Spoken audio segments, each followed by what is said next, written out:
So when Terry asked me to speak, I had no idea what I was going to talk about. I'm not a hipster. I don't have an inspiring nonprofit or a killer new restaurant. And you people are some smart, creative, intimidating motherfuckers.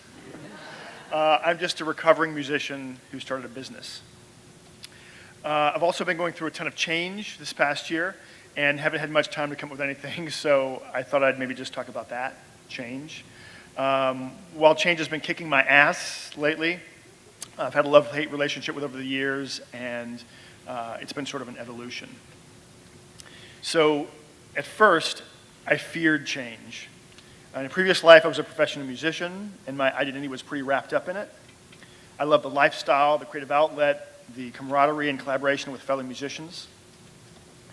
So I got a few degrees, did my fair share of gigs, and had moderate success. It was my 20s, what can I say? I was poor but happy, right?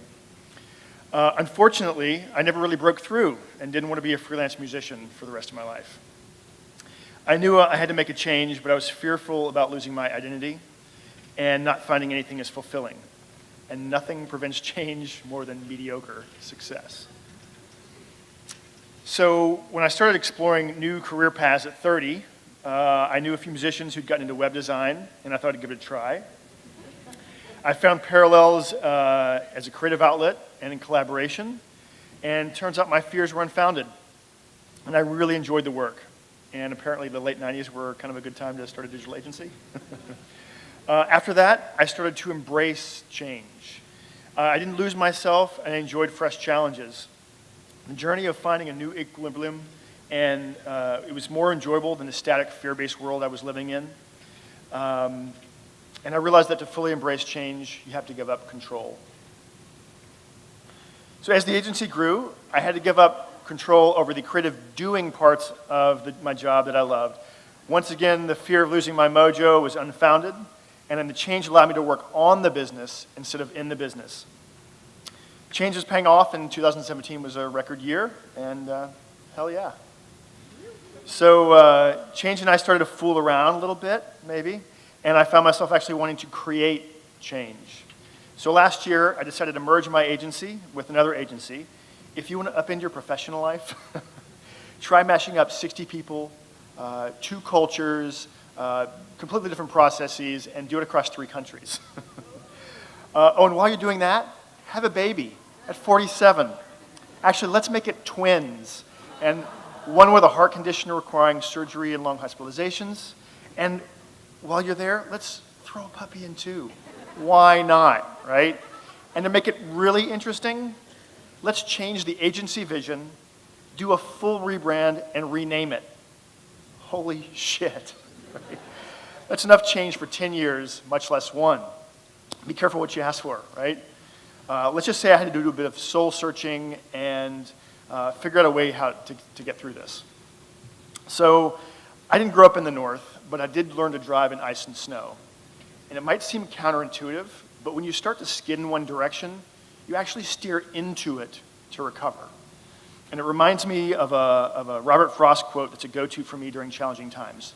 The only way out is through.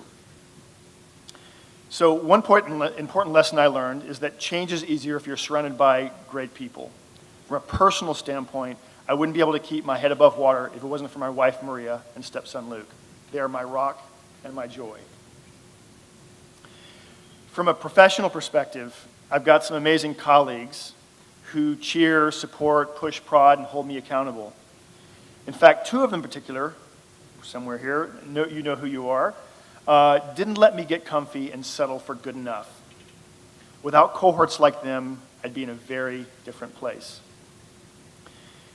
They reminded me that without a clear vision, change will knock you on your ass. You have to plant a big friggin' flag that tells everyone where you're going and helps them navigate. If you're going to double down on change, it has to be for a good reason. So we, as a team, dug deep and realized that what motivates us as individuals and an agency is working with purpose-driven brands and organizations, ones who they themselves are focused on creating change, whether social, environmental, political, health, justice, whatever. We don't just want to help others create change, we want to be the change. I know that sounds pretty damn cheesy, but I like cheese. Cheese is delicious.